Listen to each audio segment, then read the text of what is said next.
अल नसर को डिसरिस्पेक्ट किया गया है स्टेडियम में जाकर के फ्रॉम मेसी फैंस। क्या कहानी आज की वीडियो में आपको बताने वाला हूँ। मैड्रिड फैंस को मिला है न्यू अवार्ड फ्रॉम यूईएफए।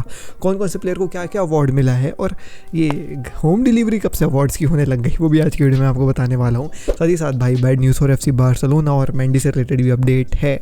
थोड़ा सा वीडियो रियल मैड्रिड आपका जो है बार्सिलोना सेंट्रिक हो गया है, लेकिन क्या करूँ, इधर उधर से और कुछ खबरें थी नहीं।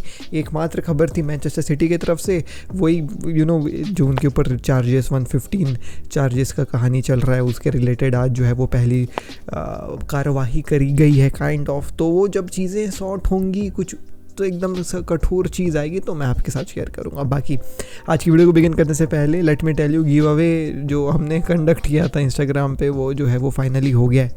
कल परसों मेरे ख्याल से मैं जो है वो हमारे दोनों गिव अवे विनर्स के साथ लाइव गूगल मीट में बातचीत करके उनके ऑर्डर जो है वो प्लेस कर दिया था। बाकी दो हमारे गिव अवे विनर्स और थे। एक भाई हमारे नेपाल के निकले और हम बहुत ट्राई कर देखे नेपाल पैसे भेजने की, तो वो कहानी कुछ हुआ नहीं, और एक भाई से संपर्क ही नहीं हो पा रहा है। तो अब देखते हैं क्या माहौल होगा उसका। बाकी दो लोगों को मैंने दे दिया गिव अवे। एक भाई हमारे असम के थे, एक भाई हमारे इंदौर के थे, ठीक है। एनीवेज बिगिन करते हैं वीडियो को बिना किसी तरीके। सबसे पहले लेट्स टॉक अबाउट भाई साहब यहाँ पे क्या कहानी चली विद अल नसर। कौन से मेसी फैंस आकर के डिसरिस्पेक्ट कर गया, तो पूरी कहानी आपको जो है वो स्टोरी वाइज समझाता हूँ। हुआ ये कि अल नसर ने कुछ यूट्यूबर्स और कुछ जो है वो काइंड ऑफ कंटेंट क्रिएटर्स और कुछ इन्फ्लुएंसर्स वगैरह को जो है वो अपने स्टेडियम बुलाया था, और वहाँ पे जो है वो फोटो वगैरह उन लोग खिंचवा रहे थे।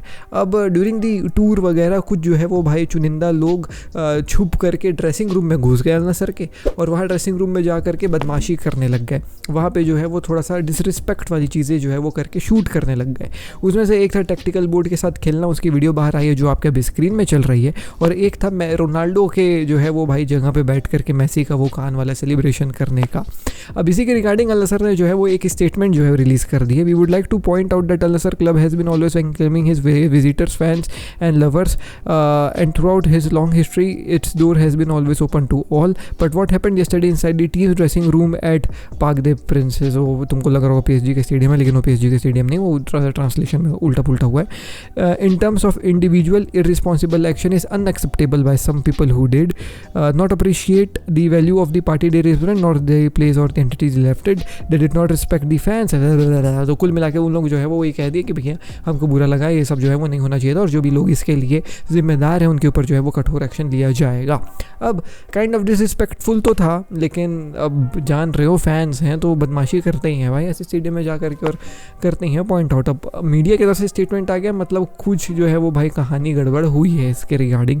कुछ प्लेयर्स नाराज़ हुए हैं, कुछ बोर्ड मेंबर्स नाराज़ हुए हैं, जिसके चलते कठोर एक्शंस लिया जाएगा। अब मेसी फ़ैन थे, इन जनरल नॉर्मल फ़ैन थे, अब ये तो किसी को पता नहीं है, बट बदमाशी तो कर दी भाई। रोनाल्डो की जगह पे जा करके बैठ करके कान वाला सेलिब्रेशन कर रहे हैं बदमाश लोग। एनीवेज अगली खबर के ऊपर बढ़ जाए दोस्तों, और वो है मेंडी का नया कॉन्ट्रैक्ट विद रियल मैड्रिड। तो यहाँ पे रियल मैड्रिड के अल्फांसो डेविस को साइन नहीं करने वाली है क्या, क्योंकि obviously Alphonso Davies will be available for a free transfer in the next transfer window, और अगर वो नेक्स्ट ट्रांसफर विंडो में फ्री ट्रांसफर के तरीके से अवेलेबल होगा तो फिर मेंडी का कॉन्ट्रैक्ट जो है वो भाई एक्सटेंड क्यों किया जा रहा है। मेंडी का कॉन्ट्रैक्ट एक्सटेंड कर दिया गया है अप टिल 2027, एंड ये इसलिए किया जा रहा है सो दैट मेंडी भी फ्री ट्रांसफर ना चले जाए। कॉन्ट्रैक्ट एक्सटेंड करके 27 तक का कॉन्ट्रैक्ट दे दिया है। अल्फांसो डेविस को अगले सीजन ले आएंगे। इनका जो है वो गार्सिया करके एक प्लेयर है ही उस जो है वो पोजीशन में, तो फ्रान Garcia if I am not wrong, तो इन लोग वेल कवर्ड है उस पोजीशन में। अब जब अल्फांसो डेविस आ जाएगा ना, तो फिर मेंडी को उन लोग को हैवी प्राइस में बेचने में आसानी होगी, क्योंकि उसका कॉन्ट्रैक्ट अब 2027 तक चलेगा। इसीलिए कॉन्ट्रैक्ट जो है वो एक्सटेंड किया गया है रियल मैड्रिड के द्वारा।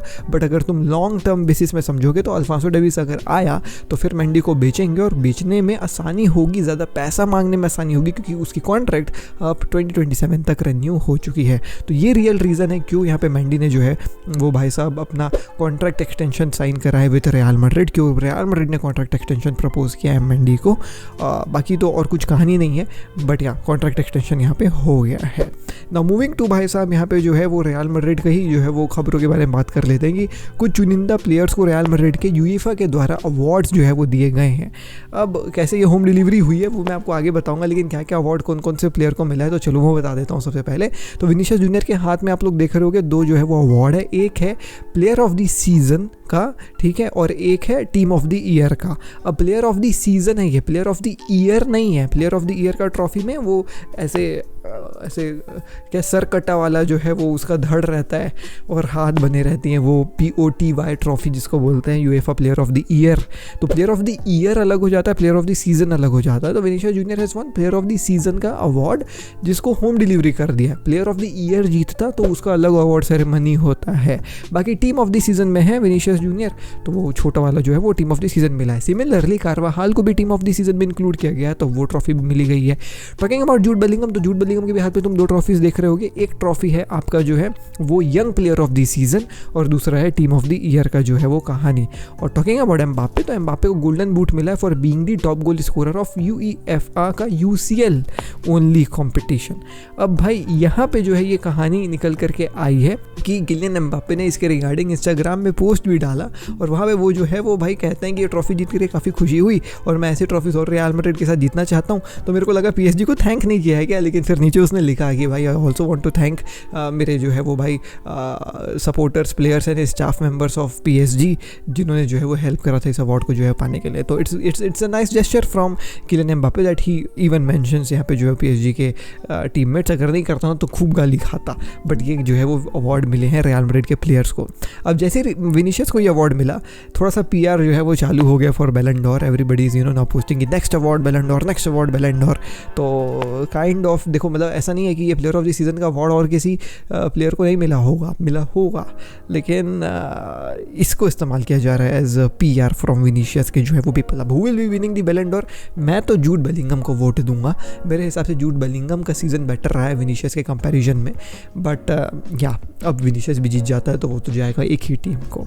अगली खबर के ऊपर बनाया दोस्तों, और वो है क्या है, bad news for FC Barcelona. वो बैड न्यूज़ ये है कि डैनी ओल्मो इस भाई साहब out with a very huge injury. तो कल तक समझ में नहीं आ रहा था कि यहाँ पे डैनी ओल्मो को जो इंजरी हुई है वो इंजरी केवल भाई 1 हफ्ते तक की है। इवन डैनी ओल्मो ने भी जो है वो ऐसे हाथ दिखाया था, ऐसे थम्स अप दिखाया था जब वो जो निकल करके जा रहा था, बट अपेरेंटली उसकी इंजरी जो है वो ज़्यादा लंबी है। वो जो है वो लगभग 4 to 5 वीक्स के लिए बाहर रहेगा। अब 4 to 5 वीक्स बोले तो लगभग 1.1 मंथ, मतलब 1 महीना 1 हफ्ता और तुम समझ सकते हो कि वो बाहर रहेगा। Now this will be a very huge setback for FC Barcelona, क्योंकि Dani Olmo was incredible when we talk about Barcelona. उसने 3 स्टार्ट करे, तीनों स्टार्ट में 3 गोल्स उसने मारे and he has been like very incredible and important piece for भाई साहब यहाँ पे जो है वो हांसी फ्लिक की टीम। But now that he is injured, Barcelona को थोड़ा सा कमी तो महसूस होगा उसका। अब उसकी जगह पे पेड्री ऑब्वियसली खेल सकता है, लेकिन अगर पेड्री खेलेगा तो फिर बर्नाल को जो है वो कौन जो है वो भाई साथ देगा, तो एरिक गार्सिया साथ दे सकता है। लेकिन साथ ही साथ ये बैड न्यूज़ तो है, डैनी ओल्मो इंजर्ड हो गया, 1 महीने के लिए बाहर है। लेकिन गुड न्यूज़ ये है कि Fermin Lopez is back at FC Barcelona. जी हाँ दोस्तों, एंड ऐसा कहा जा रहा है कि he will be available for the Monaco का गेम UCL के लिए भी, यानी नेक्स्ट गेम ही। तो नेक्स्ट गेम के लिए फर्मीन लोपेज जो है वो अवेलेबल हो जाएगा। तो सिमिलर काइंड ऑफ प्लेयर है डैनी ओल्मो और फर्मीन लोपेज। अब डैनी ओल्मो चला गया तो फर्मीन लोपेज है हमारे पास, तो ये थोड़ा सा जो है वो दिल को सुकून मिला कि ठीक है, डैनी ओल्मो को जाने की कमी महसूस होगी, लेकिन एटलीस्ट कवर करने के लिए फर्मीन लोपेज तो वापस आ गया है। बट ऐसा माना जा रहा है कि फर्मीन लोपेज को डायरेक्ट इस्तेमाल नहीं करेगा हांसी फ्लिक, थोड़ा सा जो है वेट करेगा, सोचेगा क्या करूँ क्या नहीं करूँ। ऐसा माना जा रहा है कि रफीनिया को यूज़ करेंगे एज नंबर 10 और फरहान और जो है वो भाई अमाल को जो है वो विंग्स में खिलाएंगे, या फाटी भी जो है वो वापस आ गया है। तो players are returning back from injury. आज फर्मीन लोपेज के साथ ही साथ फ्रैंकी डियोंग भी जो है वो ट्रेनिंग सेशंस में देखने को मिला। I am not sure about फर्मीन Lopez, but Frenkie de Jong was clearly visible in the training sessions. तो वो भी एक जो है वो अच्छा मतलब एक प्लस पॉइंट है बार्सिलोना के लिए। बट हाँ यार, डैनी ओल्मो की कमी तो महसूस होगी। तो ये थी दोस्तों आज की वीडियो में, मिलता हूं आपसे कल। के लिए नेक्स्ट वीडियो हमारे शेष के साथ ब्रेकर। पीस, जय हिंद, वंदे मातरम। डीएनए भरा है खून में, फुटबॉल की नॉलेज दिमाग में, चैनल भरा के जुनून से। फुटबॉल की खबर एक जी के साथ, फुटबॉल की खबर एक जी के साथ, फुटबॉल की खबर एक जी के साथ, फुटबॉल की खबर एक जी के साथ।